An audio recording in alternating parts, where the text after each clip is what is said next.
Graça e paz que vem do Senhor Jesus.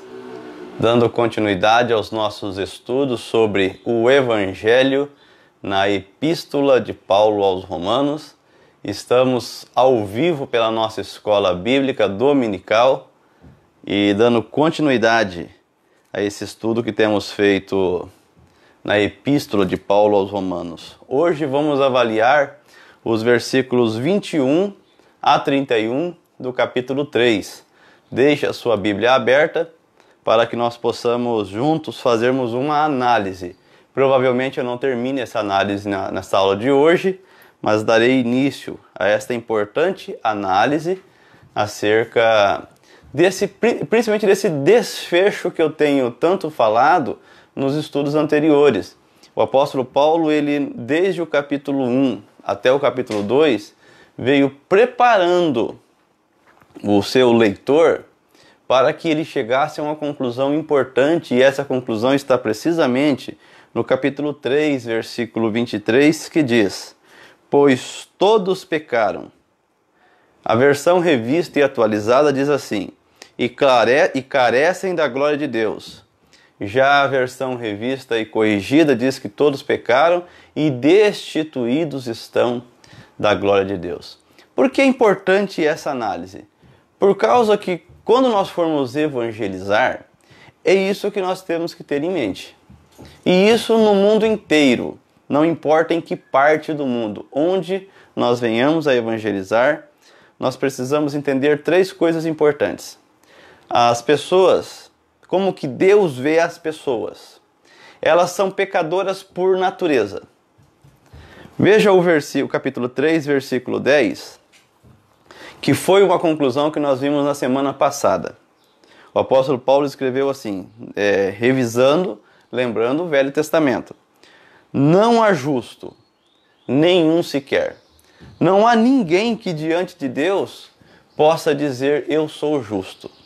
Se nós não nos tornarmos justos aos olhos de Deus por meio do sacrifício do Senhor Jesus Cristo, então nenhum de nós receberíamos a salvação. Sobre essa justiça eu já tenho falado, e ela faz parte também do estudo que nós iniciamos no capítulo 3, versículos 21 a 31.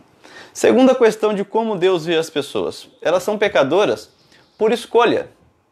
Veja o capítulo 3, versículo 23, que é o que eu li no começo.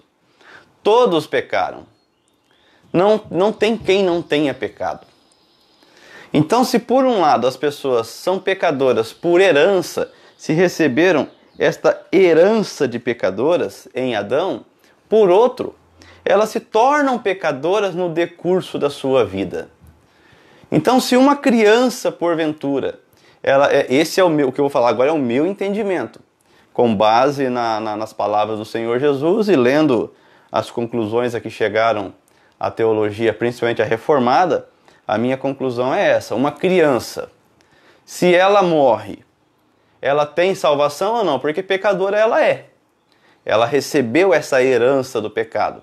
No meu entendimento, se ela não desenvolveu ainda a sua capacidade cognitiva a ponto de poder tomar uma decisão, ela é recebida nos braços do Pai. O Senhor Jesus disse que das crianças é o reino de Deus. Se ele disse isso, então é claro que elas receberam a herança do pecado, porém elas não se desenvolveram por razão, por cognição, e não tiveram a capacidade de tomar uma decisão. Porém, todos quando crescem, confirmam a herança pecadora e se desenvolvem no pecado. É como uma fábrica que começa a produzir pecado. Essa é a minha explicação ou a minha forma de pensar acerca do pecado, desde a infância até a fase adulta. Então, Deus vê as pessoas pecadoras por natureza, por escolha e também por prática. Vamos um pouco à frente, ao capítulo 6, só para nós analisarmos o versículo 23. E no versículo 23 nós lemos assim: porque o salário do pecado é a morte, mas o dom gratuito de Deus é a vida eterna em Cristo Jesus, nosso Senhor. O apóstolo Paulo coloca o pecado e dá a ele o resultado, né, o salário do seu esforço, que é a morte. Então Deus vê todas as pecadoras, todas as pessoas como pecadoras por natureza, por escolha, por prática. Por que é importante nós começarmos fazendo essa análise? Porque muitas pessoas não se acham pecadoras. Pensando, por exemplo, naqueles que não confessam a fé cristã. Eles têm dificuldade de entender por que precisam da salvação de Deus. Por que precisam morar no céu. Por que precisam ser aprovados por Deus. Eles acham que a vida deles está bom como está. Que eles estão fazendo tudo certo, que eles não estão fazendo nada errado. Então eles não se chegam a Cristo porque eles não acham que precisam de Jesus Cristo. Eles acham que a vida deles está boa como está. Agora, pensando no cristão, muito cristão não tem essa concepção de pecado. Os cristãos primitivos, eles tinham, nós percebemos isso no Novo Testamento, uma facilidade em se reconhecerem pecadores. Até mesmo no Velho Testamento. Em toda a Bíblia, onde há a história do povo de Deus, nós vemos que os servos de Deus, eles tinham facilidade em reconhecerem o seu pecado. Isso quer dizer que todos eram pecadores, sabiam que eram pecadores e tinham facilidade em reconhecer isso diante de Deus. Veja o exemplo que eu citei na aula passada do rei Davi. Por um tempo da sua vida, ele ocultou de Deus o seu pecado. Isso não era comum nele. Mas ele ocultou depois daquele pecado, talvez pela seriedade, pela gravidade do pecado com Batseba, ele ocultou. Ao ponto que Deus precisou chamar o profeta Natan para ir conversar com ele. E depois que o profeta Natan contou toda aquela historinha para poder dizer: tu és este homem, ó rei, imediatamente o que foi que o rei Davi fez? Pequei. Quando nós vamos ao Novo Testamento, nós percebemos o Senhor Jesus mostrando, descortinando o reino dos céus para mostrar que nós precisamos de arrependimento. E é interessante quando nós pensamos nisso, porque as portas do reino dos céus se anunciam através do arrependimento. O primeiro anúncio de João Batista no Evangelho de Mateus, o primeiro discurso de João Batista, se você procurar, você vai ver que o primeiro discurso dele qual foi? Arrependei-vos, porque é chegado o reino dos céus. Se você vai mais adiante, no capítulo 4 do Evangelho de Mateus, o de João Batista está no 3, se você vai mais adiante, se eu não me engano, 4:19 em Mateus, qual é o primeiro discurso público do Senhor Jesus no Evangelho de Mateus? Arrependei-vos, porque é chegado o reino de Deus. Quando nós vamos um pouco adiante, se não me engano, no capítulo 10 do Evangelho de Mateus, nós temos a ordem do Senhor Jesus ali aos discípulos para que eles vão e anunciem o quê? Arrependimento, porque é chegado o reino dos céus. Então, arrependimento é a marca genuína no coração do cristão em que ele percebe que ofendeu a um Deus santo. Ele percebe que ele não viveu de acordo ou não está vivendo de acordo com a vontade de um Deus santo. Então, se não há arrependimento, se não há esse senso de arrependimento dentro do coração, alguma coisa está errada. Porque, e sabe onde que isso se reflete? Isso se reflete na oração. Porque muitas pessoas oram todos os dias, muitos cristãos oram todos os dias. Mas como é a oração dele? Basicamente uma oração de pedido. Como se Deus fosse o dono de um restaurante e ele tivesse diariamente os seus pedidos. No café da manhã, no almoço e no jantar. Ele tem pedidos a fazer.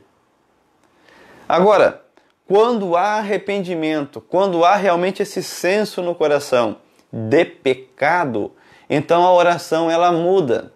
Por mais que hajam pedidos, porque muitas vezes nós precisamos, mas há também aquele senso de dizer: Senhor, obrigado. Olha que palavra que aparece daí, ó. Obrigado pela sua salvação. Porque eu sou um pecador. Eu não mereço.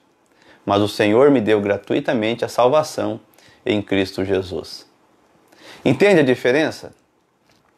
É só você parar para pensar naquele religioso relatado nos evangelhos que estava na igreja lá cheio de soberba, né? Graças a Deus que eu não sou isso, que eu não sou aquilo, que eu não sou aquele outro.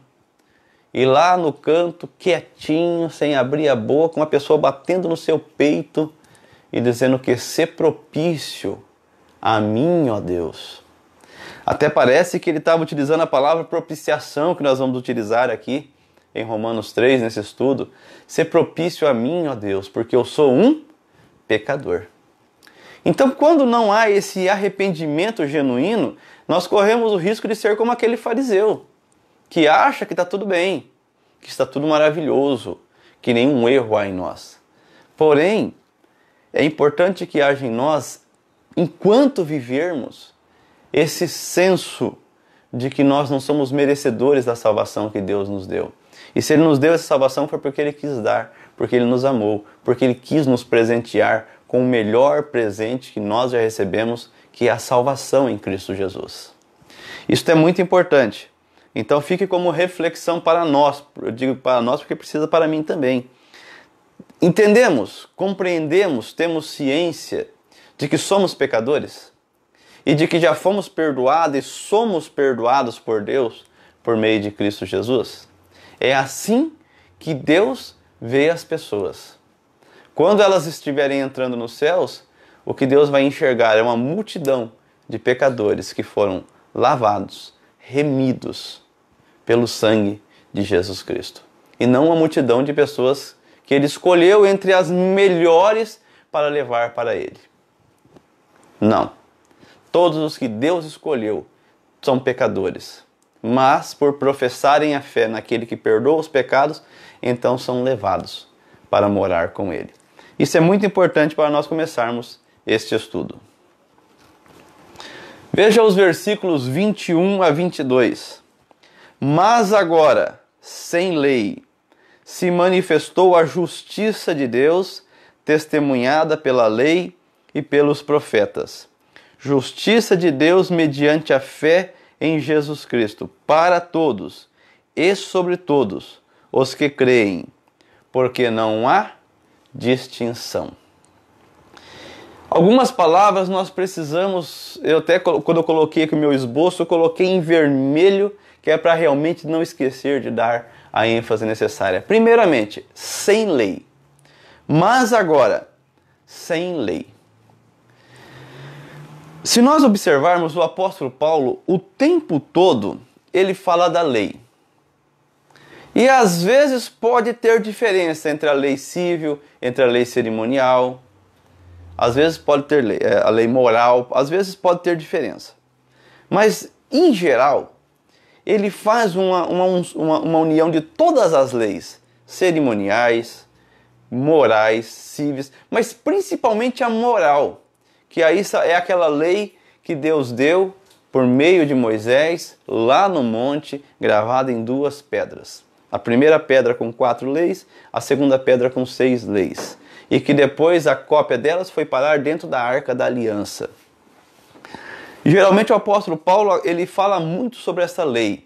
E agora ele tem uma exclamação que sem lei, incluindo principalmente esta lei, que é a lei moral, sem ela se manifestou a justiça de Deus. Por que sem ela? Porque veja bem a conclusão que ele colocou no versículo 20, sempre lembrando que quando o apóstolo escreveu, ele não escreveu o versículo, ele escreveu uma carta, e devido à divisão para facilitar para nós em capítulos e versículos, às vezes nós temos essa dificuldade de unir o raciocínio. Mas veja o versículo 20, visto que ninguém será justificado diante dele por obras da lei, em razão de que pela lei vem o pleno conhecimento do pecado. Por que foi que Deus deu a lei então? Para que você possa dobrar os seus joelhos e dizer, Senhor, eu sou um pecador, eu não tenho condições de te honrar e de fazer o que o Senhor manda. Quando nós observamos a lei de Deus, nós chegamos à conclusão de que nós podemos acertar em alguns quesitos, mas nós vamos falhar em outros. Olhando a nossa história, nós vamos perceber que lá atrás nós falhamos, olhando a nossa vida presente, nós vamos perceber que ainda estamos falhando, e juntando por essa perspectiva, perceberemos que vamos falhar no futuro. Exatamente isso. Esse é o retrato da humanidade. O retrato da humanidade é o retrato de pecadores. Então, pela lei, o apóstolo foi claro: ninguém vai ser justo diante de Deus pela lei. Pela lei vem o pleno conhecimento do pecado. Para quê? Para facilitar a nossa compreensão da nossa necessidade de uma salvação, de um perdão de Deus, o qual é oferecido por meio do Senhor Jesus Cristo. Então agora o apóstolo começa dizendo no versículo 21, mas agora, sem lei, se manifestou a justiça de Deus. A justiça de Deus que nós trabalhamos ela bastante no capítulo 1, versículo 16, e temos falado bastante sobre Gênesis capítulo 3, quando Adão pecou e Deus foi procurá-lo, sabendo que ele havia pecado, sabendo que ele havia desobedecido, e quando então Deus desce para conversar novamente com Adão e procura Adão, Adão está escondido. E então Deus pronuncia uma frase que muitos não compreendem, quando ele pergunta: onde estás? Como pode um Deus onipotente, onisciente, onipresente perguntar para um mortal, que agora Adão era um mortal, onde estás? Deus sabia exatamente onde Adão estava, mas Deus sempre quer causar uma reflexão. É só você olhar o Senhor Jesus Cristo. O modelo de ensino dele, a forma de ensino dele, sempre causou reflexões. Não é à toa que o Senhor Jesus é considerado o mestre dos mestres. Não é à toa que Augusto Cury escreveu um volume sobre o mestre dos mestres. Porque não houve na história da humanidade um professor tão bom, tão maravilhoso quanto o Senhor Jesus Cristo. Qual era a pedagogia dele? Causar reflexões. E Deus, a primeira pessoa da Trindade, mesmo lá no jardim, já pergunta para Adão: onde estás? Onde estás? Para causar-lhe uma reflexão. Onde é que você deveria estar? Onde é que você está? Você está feliz aí escondido de mim? Você está feliz aí procurando argumentos aí para como conversar comigo? Você já percebeu que você, ao desobedecer a minha ordem, ao dar ouvidos a Satanás, criou um problema sério para você. Deus já estava causando uma reflexão nele. E a justiça então de Adão, que achou rapidinho uma forma de resolver o seu problema, criando ali um avental com folhas de árvore. Então Deus ali, vamos falar mais sobre isso nesse estudo, mas Deus sacrifica um animal inocente, que não pecou, que não tinha culpa de nada, que não fez nada para merecer a morte. Deus o sacrifica para então providenciar uma roupa para o primeiro casal, uma roupa para Adão. O protótipo do Evangelho estava ali, o protótipo da justiça de Deus lá estava. O derramamento de sangue tem que acontecer para que eu perdoe o pecador. Adão não tinha possibilidade nenhuma de salvação no Éden. Ele desobedeceu, ele ofendeu, ele acendeu a ira de Deus contra ele devido ao pecado. Deus poderia exterminar Adão ali no Éden. Deus poderia acabar com a história humana. Então Deus jamais iria perdoar simplesmente por perdoar. A justiça de Deus, entenda isso, meus irmãos, a justiça de Deus não permite isso. A santidade de Deus não permite isso. A pureza de Deus não permite isso. Passa a régua, passa por cima. Tá bom, Adão, vamos tentar de novo. A pureza e a santidade de Deus, ela exige uma satisfação plena. E já que o pecado aconteceu, deveria haver um sacrifício perfeito para cobrir a multidão de pecados. Então o sacrifício que Deus proveu ali mostra a sua justiça. Só que a sua justiça acaba levando um animal inocente à morte para que então o culpador real, o culpado real, aquele que realmente tem culpa, receba um perdão, ainda que provisório, porque o sangue de animais não pode satisfazer a exigência de um Deus santo.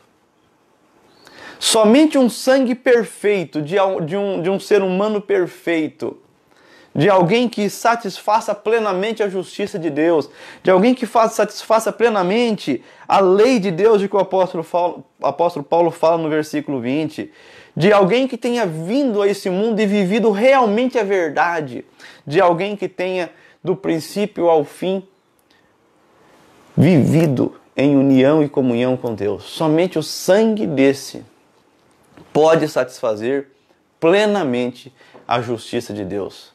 Pode realmente satisfazer as exigências de um Deus santo. E este sangue é o sangue derramado de nosso Senhor Jesus Cristo. Nós precisamos realmente pensar como é que nós nos comportamos quando nós ouvimos palavras assim. Porque isso é importante nós pensarmos, porque se isso passa por nós, como se fosse qualquer coisa que tivéssemos ouvido, tem algo muito errado. Porque a nossa salvação e a possibilidade da nossa presença diante desse Deus maravilhoso custou o derramamento de sangue do sacrifício perfeito, que é o Senhor Jesus Cristo. É por isso que o apóstolo Paulo fala então, mas agora sem lei se manifestou a justiça de Deus. Justiça que Deus exerceu não em nós, mas exerceu no Filho dele. Porque se Deus fosse exercer a justiça dele diretamente em nós, nós receberíamos a merecida condenação. Nós estaríamos merecidamente afastados dele pela eternidade. Então Deus exerce a sua justiça, a sua plena exigência sobre o que o pecado causou. Ele exerce tudo isso naquele dia tenebroso que passou o Senhor Jesus Cristo, onde o pecado da humanidade toda era levado sobre ele. Para que então, satisfazendo perfeitamente a exigência de um Deus santo, pudesse nos apresentar inculpáveis diante dele. Por isso que o apóstolo Paulo está dizendo, mas agora sem lei se manifestou a justiça de Deus, testemunhada pela lei e pelos profetas. Justiça de Deus por qual meio? Por qual meio? Isso é muito importante nós termos consciência. Mediante a fé em Jesus Cristo. Para todos e sobre todos os que creem, porque não há distinção. Essa é a minha visão sobre salvação. Ela está disponível a todos. Ela não está disponível a um grupo eleito. Ela está disponível a todos, mas ela é condicional. Ela é condicional à fé em Jesus Cristo. A crer em Jesus Cristo. Porque quem crê nele, o apóstolo Paulo é tão claro, e vamos trabalhar isso no capítulo 6, quem crê nele vai com ele para a cruz, morre com ele. E quem crê nele e morre com ele, vai receber a vida com ele, assim como ele ressuscitou da morte. Estará com Deus, não porque merece, mas porque o merecimento de Cristo o alcançou. Vai morar com Deus, porque Cristo com Deus está e leva junto todos aqueles que nele creem. É isso, é simplesmente isso. É uma justiça de Deus mediante a fé em Jesus Cristo, para todos os que creem. E quem não crê? Quem não crê recebeu a oferta de perdão e recusou. E estará diante de Deus? Sim, todos estarão diante de Deus. Alguns para ouvir, entra, e outros para ouvir, se aparte. Qual é o divisor? A fé em Jesus Cristo.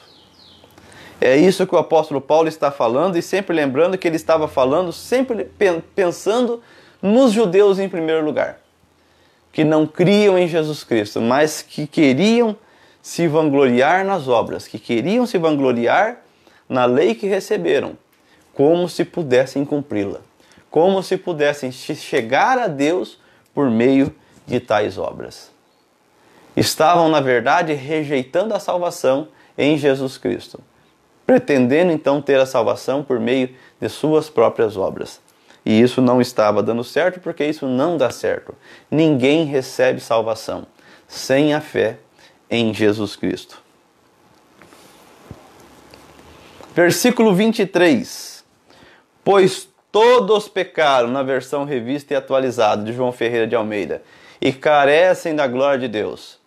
O mesmo João de Almeida, na revista e corrigida, porque todos pecaram e destituídos estão da glória de Deus. Desde o capítulo 1, o apóstolo Paulo encaminha para esse desfecho. Esse versículo ele é um desfecho. Ele realmente é uma conclusão. Se nós fôssemos fechar Romanos em conclusão, essa seria a primeira. Se você é como eu e gosta de fazer marcas na sua Bíblia, você pode fazer uma marca nesse versículo 23. Ele é a primeira conclusão da epístola de Paulo aos Romanos. É a primeira. A próxima vai estar no capítulo 5, versículo 1. Até aqui, o apóstolo nos encaminha para nós entendermos que somos pecadores. E do versículo 24 até o capítulo 5, versículo 1, ele vai mostrar qual é a solução para aquele que entende que é um pecador. A salvação, a solução é a justificação em Jesus Cristo. Versículo 24. Sendo justificados gratuitamente por sua graça, mediante a redenção que há em Cristo Jesus. É a primeira vez que a palavra justificado aparece na Epístola aos Romanos, desde que o apóstolo Paulo começou a tratar sobre o pecado. O que isso sugere? Sugere que só pode haver justificação quando nós compreendemos que somos pecadores. E se justificação abrange o perdão de Deus, nós só podemos receber esse perdão quando nós compreendemos que nós somos pecadores. E se nós não acharmos que temos pecado, então não há perdão. Não há perdão para quem não está consciente que dele precise.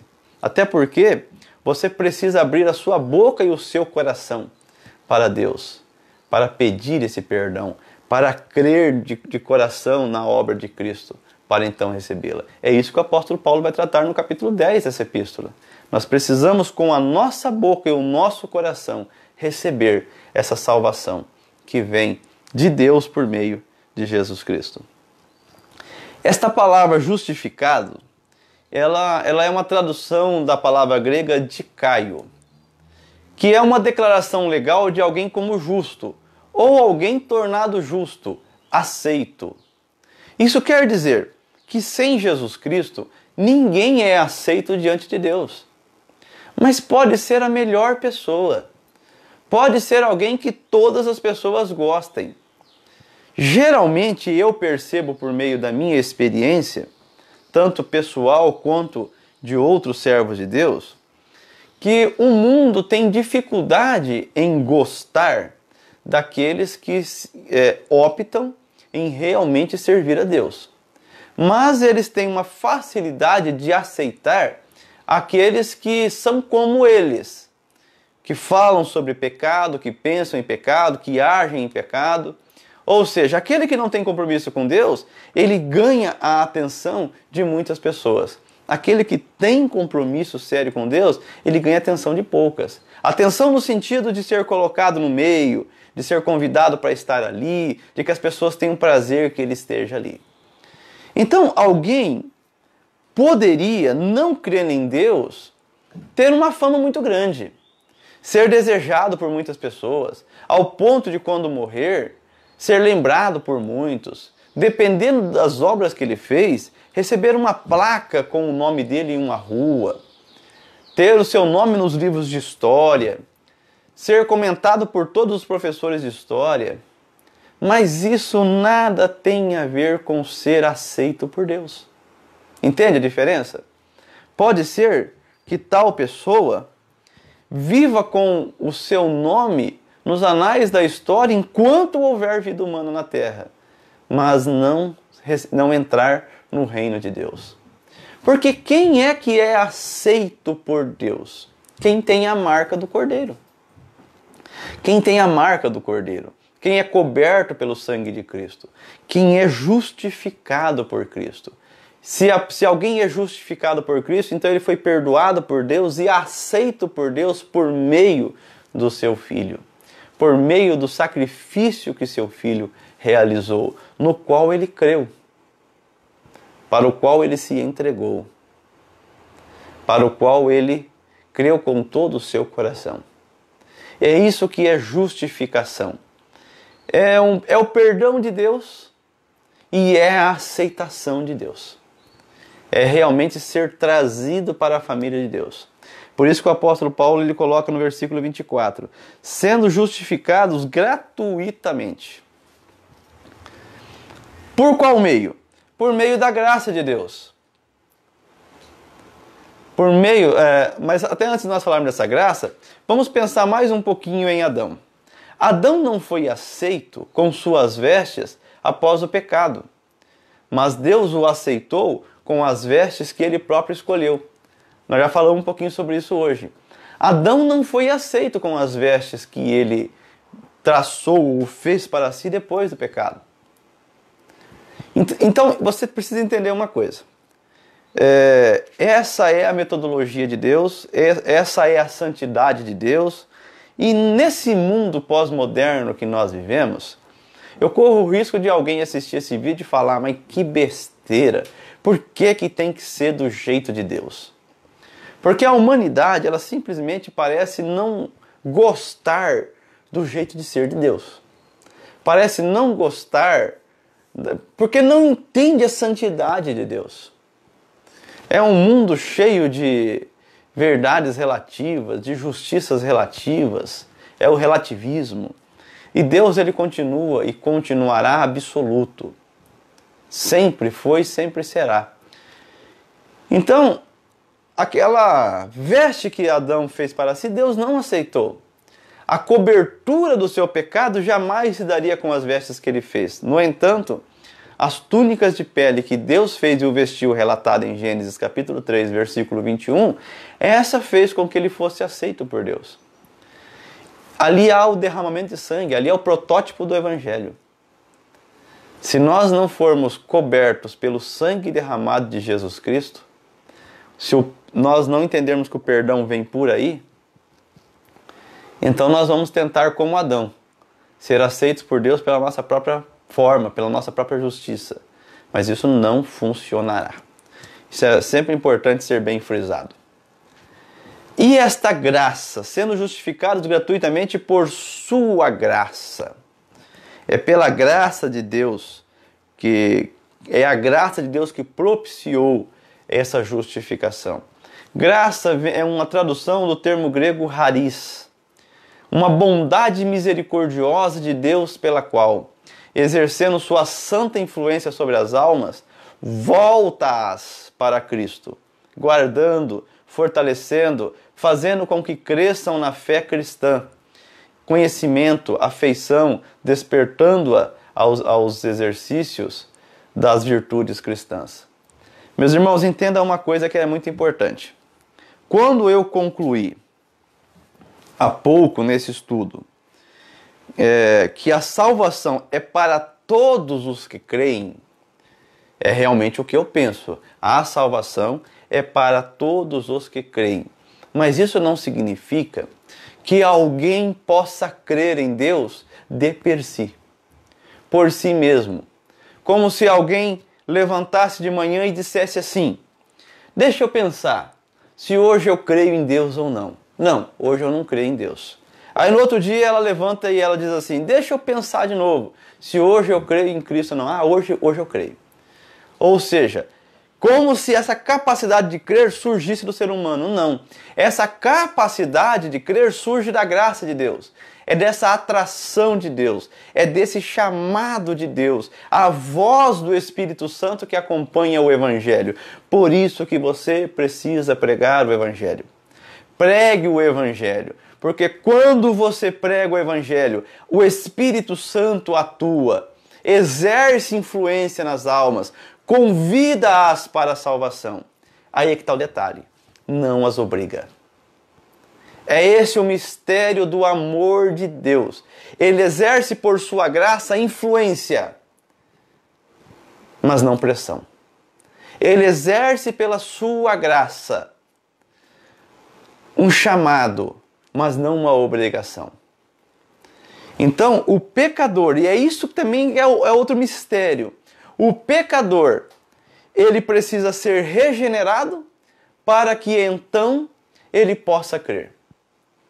Ele precisa que a regeneração opere no coração dele para que então ele possa aceitar essa influência que Deus causou nele. Porque caso contrário, se o Espírito Santo não agir, a pessoa vai ouvir, mas ela vai rejeitar. E continua o mistério, porque que tantos ouvem o chamado e a voz de Deus, essa influência de Deus, essa voz do Espírito Santo, mas não aceitam. No final, será sempre o arbítrio humano, a capacidade humana, a resposta humana. É por isso que será cobrado no dia do juízo. Não haverá juízo para os que creem em Cristo. Lembre-se disso. Não haverá juízo para os que creem em Cristo. Mas haverá juízo para quem não creu em Cristo. Porque no final, eles vão ouvir de Deus que eles receberam tudo o que necessitavam para crerem. Tudo. Receberam a santa influência de Deus, o chamado de Deus, as palavras do nosso Mestre, o Senhor Jesus Cristo, a voz do Espírito Santo, poderiam ter permitido a regeneração no seu coração, poderiam ter deixado o Espírito Santo agir, mas preferiram deixar Deus de fora. Preferiram continuar em pecado e preferiram continuar rejeitando. Então nós somos justificados gratuitamente por causa da graça de Deus, a raiz de Deus, por causa da ação de Deus em nosso favor. Alguma pergunta? Não? Lembrando sempre que como nós estamos ao vivo, e o estudo sendo ao vivo aqui no Facebook, posteriormente eu tenho colocado o estudo no YouTube. Então, ao vivo você pode perguntar, pode tirar dúvidas, pode e deve, porque isso é uma continuidade do nosso estudo na igreja, que foi interrompido devido a essa pandemia do Covid-19 no ano de 2020. Já estamos no mês de setembro e parece que está pior agora do que lá em março. A conclusão a que nós temos chegado é que está pior agora do que lá em março. Então, realmente não sabemos quando vamos voltar a nos unirmos, a estarmos juntos, mas pela graça de Deus podemos continuar aqui pelo Facebook, ao vivo, os nossos estudos. O versículo 24, ele fala dessa justificação, fala da graça, mas fala também da redenção que há em Cristo Jesus. Veja só, sendo justificados gratuitamente por sua graça, mediante a redenção que há em Cristo Jesus. Redenção. Redenção é uma tradução da palavra grega apolutrosis. E literalmente significa pagamento, resgate, libertação efetuada pelo pagamento de um resgate. Esta palavra não é novidade, assim como evangelho não era novidade. Quem começou Romanos comigo na igreja vai se lembrar que o euangelion era uma palavra muito utilizada, era uma palavra conhecida no meio do Império Romano, como uma mensagem, principalmente quando o novo imperador ele era levantado. Então, as boas notícias de que nós temos um novo imperador.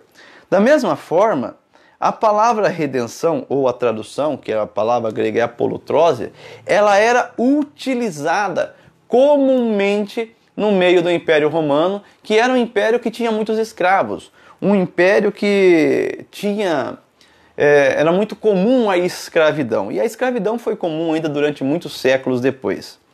Então, imagine, um senhor tinha um escravo. E alguém, por gostar talvez daquele escravo, do trabalho daquele escravo, desejava-o para si. Então ele precisava pagar a redenção. Olha aí como que a palavra era utilizada. Qual é a redenção pelo seu escravo? Ou qual é o preço pelo seu escravo? E então o preço ele era dado. E então se aquela redenção fosse paga, aquele escravo agora saía da posse daquele dono para a posse do novo dono. O novo dono poderia fazer o que quisesse com o seu escravo.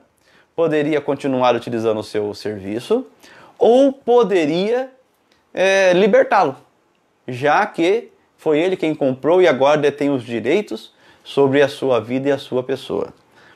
Então, isto era a redenção. Agora o apóstolo Paulo, ele diz que nós somos justificados gratuitamente por causa da sua graça, mediante a redenção. Então a justificação, ela ocorreu por meio de um pagamento. Isso é muito importante. Parece que temos alguma pergunta. Eu vou ouvir, vou comentar e já vou voltar nesse assunto aqui. A Adriana fez uma pergunta assim, então ali podemos entender que Adão e Eva já foram perdoados? Foram perdoados lá. A Bíblia não dá muitos detalhes, não fala muito sobre o comportamento deles depois do pecado, mas eles foram perdoados lá, receberam o perdão, só que se tornou um perdão cerimonial, que se estendeu por todo o ministério levítico, até a vinda do Senhor Jesus, onde houve derramamento de sangue durante todo esse período. E quando o sangue do Senhor Jesus Cristo foi derramado sobre o propiciatório, que é precisamente o assunto desse capítulo, então o véu se rasgou de alto a baixo e não houve mais necessidade desse perdão cerimonial. O perdão cerimonial por meio de animais ou do sangue de animais somente simbolizava o perdão perfeito que viria e veio na pessoa do Senhor Jesus Cristo. Se redenção é um preço pago, então é necessário perguntar: esse preço foi pago a quem? Talvez você não tenha entendido a pergunta, ou talvez você já tenha entendido a pergunta e talvez até você esperasse que eu falasse sobre isso. Porque na teologia é muito comum você, se não ouvir, você vai ouvir ainda. Algum pregador que vai dizer assim: o Senhor pagou a Satanás o preço do pecado. Como se Deus devesse algo ao diabo e fosse então pagar o preço ao diabo. Muitos acham que é isso. A filosofia platônica trouxe essa ideia de pagamento ao diabo e essa ideia entrou na igreja. E até hoje não saiu da igreja. Agora, a verdade é que a justiça de Deus, o pecado do pecador punido no substituto, que nós falamos em Gênesis 3:21, o pecado faz com que o pecador viva eternamente afastado de Deus.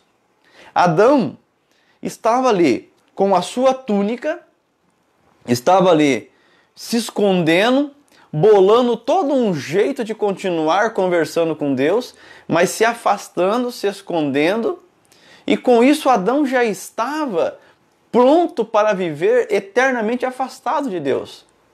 E isso ajuda talvez até um pouco mais a pergunta que a irmã Adriana fez. E Deus então vai e oferece a ele um perdão, mas não de acordo com a forma como ele escolheu, mas sim com algo que satisfaça a sua justiça. Mas a verdade é que não satisfez plenamente a justiça de Deus, porque o sangue daquele animal não poderia satisfazer plenamente.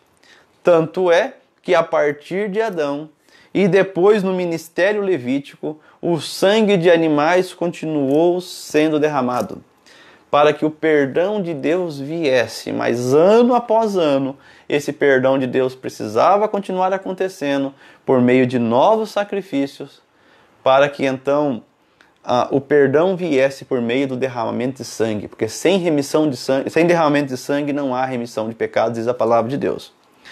Quando o Senhor Jesus derrama o seu sangue, o que ele fez foi oferecer ao Pai o pagamento total. E esse pagamento total incluiu a vida dele, o sacrifício dele, a vida dele sendo derramada. O Pai aceitou completamente. Essa redenção e esse preço, então, foi pago pelo Senhor Jesus Cristo ao Pai. Foi o Pai quem recebeu esse pagamento, para que então a sua justiça fosse completa, plenamente satisfeita. E todo aquele que for ao Pai por meio do Filho, seja aceito. E isso confere completamente com as palavras do Senhor Jesus Cristo durante a sua vida e o seu ministério. Quando ele dizia, eu sou o caminho, a verdade e a vida. Ninguém vem ao Pai se não for por mim. Ninguém. Ninguém. O Senhor Jesus Cristo se tornou o caminho que leva, a verdade que é aquilo que liberta. Quando nós cremos no Evangelho, a verdade nos liberta da nossa forma de ser, de pensar, de agir, nos modifica, e é a vida. Porque, na verdade, quem está conduzindo pelo caminho é a vida conduzindo a vida. É Jesus que é a vida, nos levando para o Pai que é a vida. Não pode haver outra forma de ir à vida que é o Pai, sem a vida que é o Filho. E que vida é essa que é o Filho? É a vida que ressurgiu da morte, a qual a morte não pôde deter. O Senhor Jesus Cristo esteve na morte, mas a morte não pôde segurá-lo. Ele é a vida vitoriosa, Ele é o Senhor ressuscitado. É Ele quem nos conduz ao Pai. É Ele a vida que nos leva para a vida eterna onde está o Pai. Então esse preço, quem acha que esse preço foi pago ao diabo, não entendeu nada sobre a justiça e a plena satisfação de Deus na obra e no sacrifício do seu Filho. Não entendeu nada. Porque o preço foi pago totalmente pelo Filho ao Pai, para que então nós pudéssemos ter vida. Hoje eu vou parar o estudo aqui, porque no próximo estudo, no versículo 25, nós vamos trabalhar a propiciação. Eu vou deixar essa parte para o próximo estudo. Se você tem ainda alguma dúvida, alguma pergunta, pode fazê-la. Geralmente, quando nós estamos na igreja, eu percebo que as pessoas perguntam mais. E ao vivo, eu tenho percebido que têm perguntado menos. Ou aqueles que sempre perguntam na igreja não estão assistindo, ou estão entendendo tudo, ou não estão entendendo nada e não estão conseguindo deixar nem sequer margem para dúvidas ou pergunta. Então, se você tem alguma pergunta, você ainda pode fazer, mas faça já, porque nós já vamos encerrar o estudo. Caso contrário, se não, no próximo estudo nós começamos a partir do versículo 25, que diz assim: a quem Deus propôs no seu sangue como propiciação, mediante a fé, para manifestar a sua justiça, por ter Deus, na sua tolerância, deixado impunes os pecados anteriormente cometidos. Essa semana eu estava assistindo um vídeo de Paul Washer, onde ele fala sobre redenção e propiciação. E ele relembra então um costume que tinham alguns irmãos da igreja, há uns séculos atrás, que quando eles falavam sobre essas duas palavras gregas, traduzidas para nós como redenção e propiciação, eles tinham o hábito de falar lentamente essas palavras e depois de falá-las, ficar em silêncio. Era a meditação deles sobre a obra que o Senhor Jesus Cristo fez na vida deles, derramando o seu sangue para ser o perdão e para oferecer ao Pai o pagamento completo que pode nos libertar do império do reino das trevas. Se redenção é um pagamento, e o pagamento é quem libertava o escravo, lembre-se de que eu e você éramos escravos do diabo.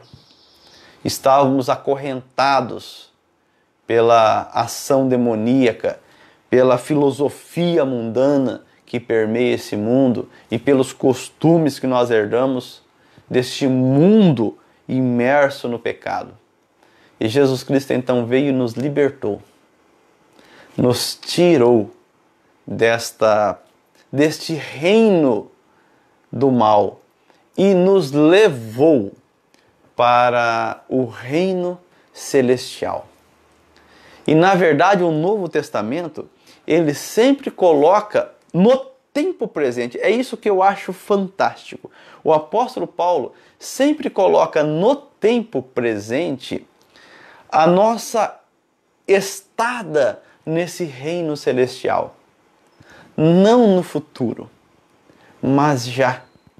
Porque desde que nós fomos libertos, justificados, desde que nós fomos, o preço foi pago pela nossa libertação, nós já fazemos parte desse reino celestial de nosso Deus e nosso Pai. Alguma pergunta? A Ana fez um comentário. Perfeita a explicação. Nunca ouvi dessa forma referente à redenção. Amém por isso. Meus irmãos, que Deus então nos abençoe. Tenham uma boa semana. Meditem nisso que nós aprendemos. Verifique aí como é que está a sua oração. Se você tem gasto algum tempo para agradecer a Deus pela sua salvação. Se você se chega realmente a Deus com essa necessidade de ficar um pouco em silêncio na presença dEle.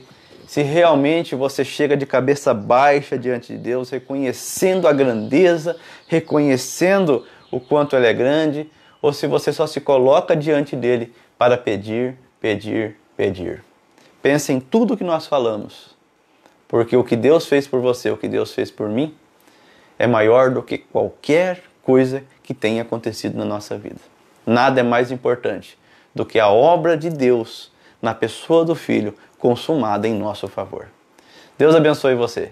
Até o nosso próximo estudo. E não se esqueça de compartilhar, de curtir e principalmente de compartilhar, para que esse estudo não fique somente no nosso meio, mas possa chegar a outras pessoas também. Deus abençoe você em nome do Senhor Jesus.